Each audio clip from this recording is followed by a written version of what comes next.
market is over $1 trillion, maybe around 1.1 trillion. In the U.S., it's very fragmented. So depending on what you mean when you say trade shows and conferences versus concerts and everything else that is in the live events industry, we look at that as about a $15 billion industry.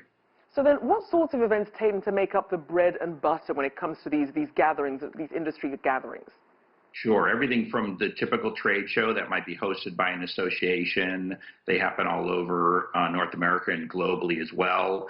But then also large corporate conferences, IBM and Cisco and AT&T, they all have large conferences each year. And together they make up that marketplace.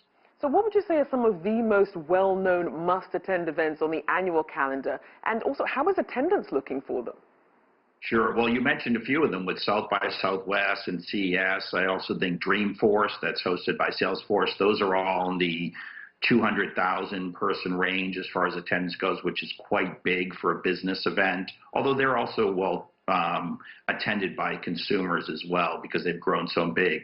And then with each vertical, automotive, medical, the other verticals, construction, they all have their own events that happen throughout the year, and they could range anywhere from 10,000 attendees for a small event up to 200,000 for a large event.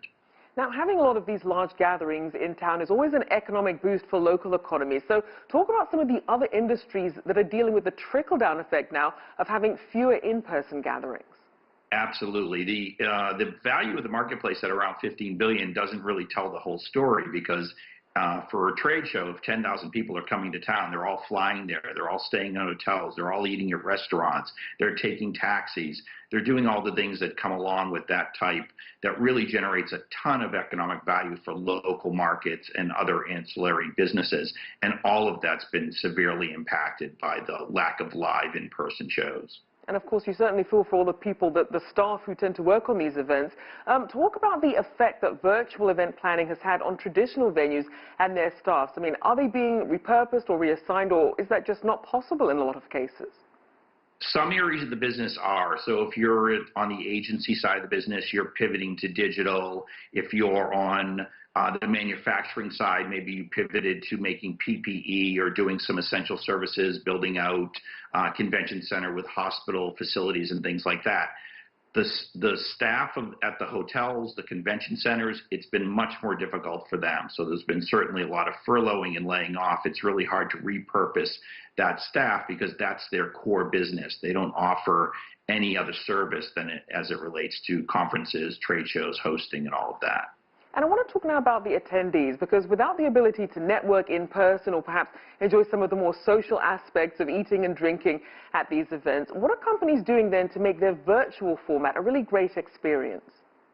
Well, so that's a great question. And the way we look at it is the equation is really flipped. When you go to a live event, you're probably there mostly for the networking and the connecting and somewhat for the content.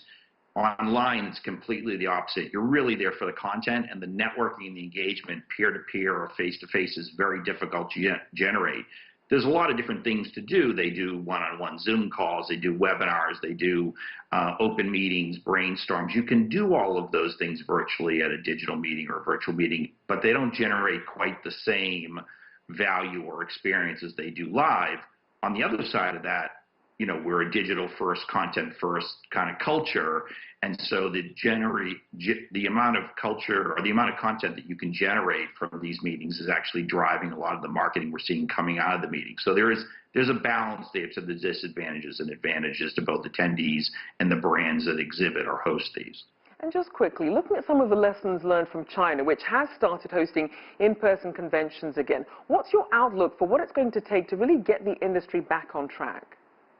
So I think one of the first things is to just, as you say, get back on track. A vaccine coming in, getting more comfortable with folks traveling and meeting again. But what we're seeing in China is a great lesson for us because they went along that same trajectory of how do you use PPE, how do you take temperatures of people coming in, how do you touchless transactions and touchless integrations or in engagements. So for us, it's been great to watch them kind of be ahead of the curve to our industry locally here, and we are learning quite a lot. They're doing a great job on the ground there of adapting as they go, and we're learning lessons from there. As